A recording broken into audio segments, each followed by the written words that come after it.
Bismillahirrahmanirrahim. Assalamualaikum warahmatullahi wabarakatuh.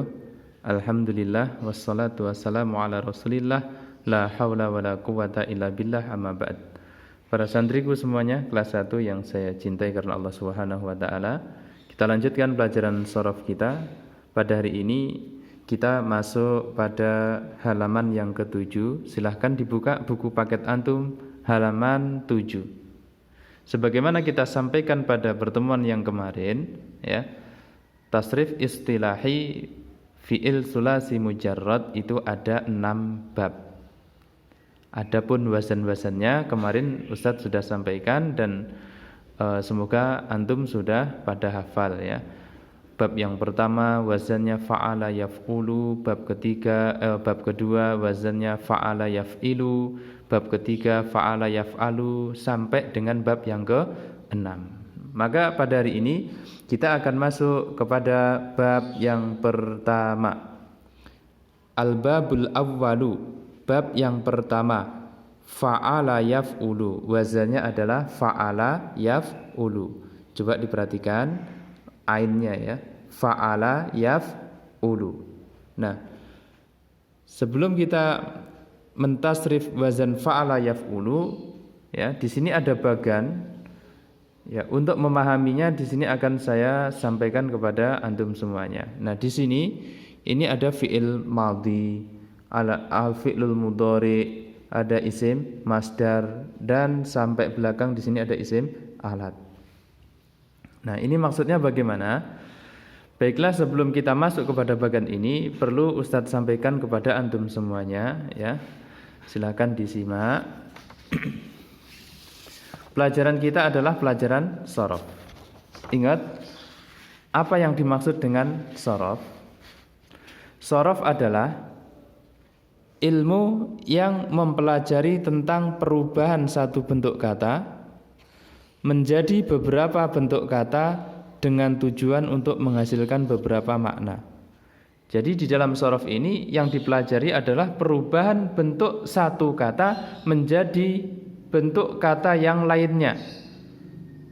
Nah, tujuannya apa? Menghasilkan beberapa makna. Ketika bentuk kata tersebut berubah, maka maknanya pun juga berubah. Nah, kemudian apa bentuk-bentuk kata tersebut? Bentuk-bentuk kata tersebut, ya, yang pertama adalah fi'il madhi.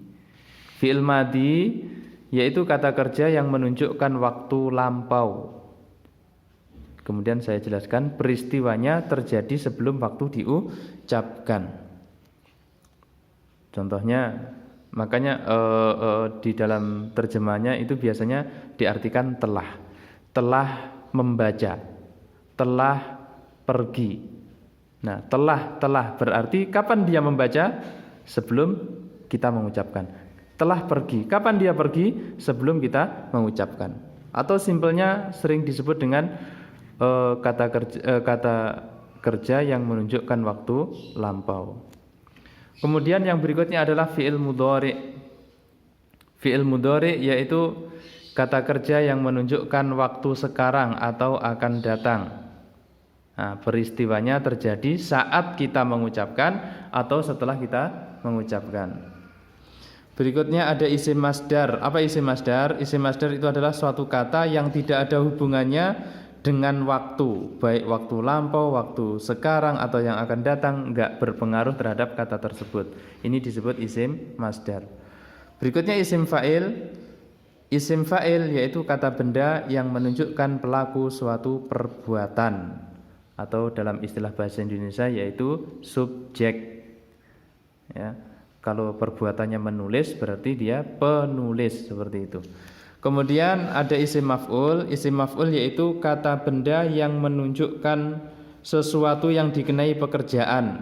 Ini lawan dari fa'il, ya. Fa'il tadi pelaku atau subjek, adapun isim maf'ul dalam bahasa kita yaitu objek, sesuatu yang dikenai pekerjaan. Kemudian fi'il amr. Apa itu fi'il amr? Fi'il amr yaitu kata kerja yang menunjukkan permintaan terjadinya sesuatu setelah waktu pengucapan. atau simpelnya sering kita sebut dengan kata perintah atau permintaan. Perintah itu kalau dari atasan ke bawahan, dari yang tua kepada yang lebih muda. Tapi permintaan biasanya dari bawah ke atas, ya. Jadi dalam bahasa kita sering disebut dengan kata perintah. Berikutnya fi'il nahi. Fi'il nahi yaitu kata kerja yang dipakai untuk membuat kalimat larangan. Nah, makanya nanti menerjemahkannya biasanya jangan titik-titik, jangan titik-titik, jangan duduk, jangan berdiri, jangan membaca, jangan mengantuk dan sebagainya.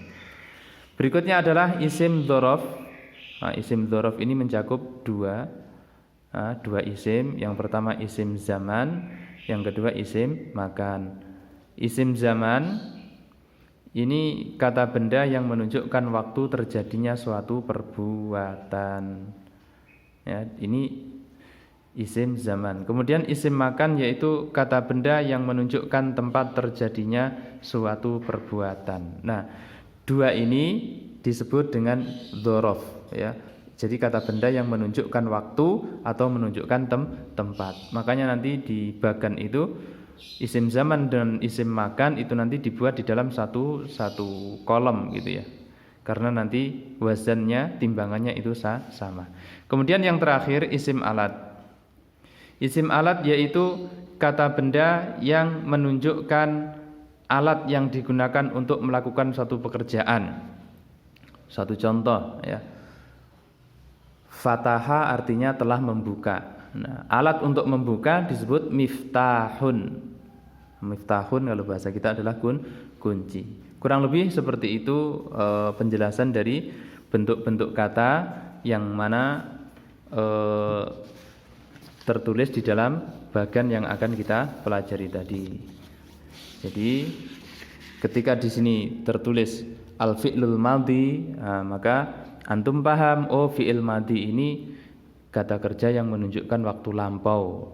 Nah, adapun fi'il mudhari' menunjukkan sekarang atau yang akan terjadi, masdar apa, isim fa'il apa. Nah, tadi sudah kita sampaikan.